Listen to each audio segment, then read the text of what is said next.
let's go to LA for Game 6, where the Oilers had a chance to eliminate the Kings for a second straight season.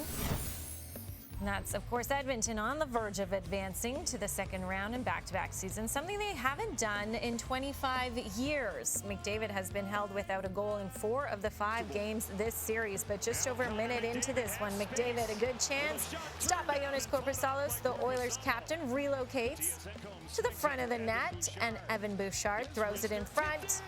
And this time, McDavid tips it in. His 3rd goal of the series, his first since Game 3, and he gives the Oilers a lead less than 90 seconds into the game. Later in the first, now 1-1, and Klim Kostin skates, takes a wrister from the slot, and scores.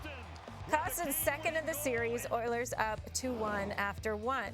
Now in the second period, and McDavid draws the tripping penalty on Alex Iafallo, and now on the ensuing power play. Bouchard faking that shot. Here's McDavid. Draisaitl scores! That's hockey, baby. What a play. McDavid right on the money to Leon Draisaitl. And that is Draisaitl's NHL leading 7th goal of the postseason as the Oilers take a 3-1 lead. But then they do get in some penalty trouble themselves. Still in the second, Nick Bjugstad gets called for holding Anze Kopitar, and Kings go on the power play. Kevin Fiala across to Adrian Kempe, and he beats Stuart Skinner. That cuts the lead to 1, and less than a minute later, Matthias Ekholm gets called for high sticking. Kings back on the man advantage, and Fiala takes it himself this time for his first of the series. Kings scored 2 power play goals in 1 minute and 50 seconds, and yeah, you saw Will Ferrell there, loving it. Face paint again. Yeah. Less than 3 minutes after the Kings tied it, Vincent Desharnais, his point shot stopped, and Kostin pots the rebound for his 2nd of the night. Now the 3rd, the Kings shorthanded. Up by 1 in the series. It's flung out by Gavrikov all the way down to Skinner. Look out! They score!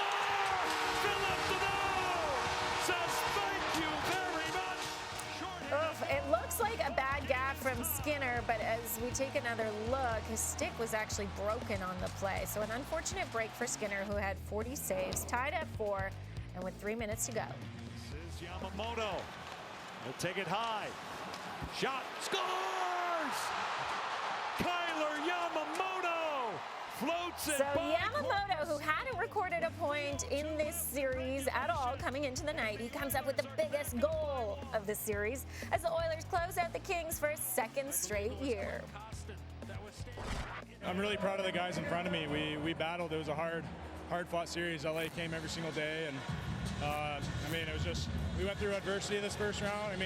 You could tell just by that last little break there, and we were just able to fight our way through, so it was huge. He's won it at every level he's played at. You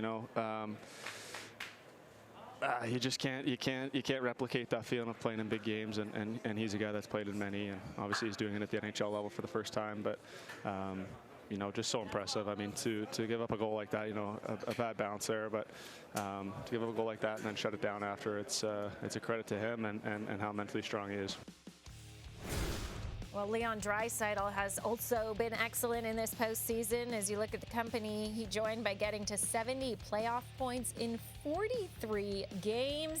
Draisaitl has 11 points in the playoffs, which is tied for 2nd in the league, while Roope Hintz had 12 in Dallas' series against Minnesota.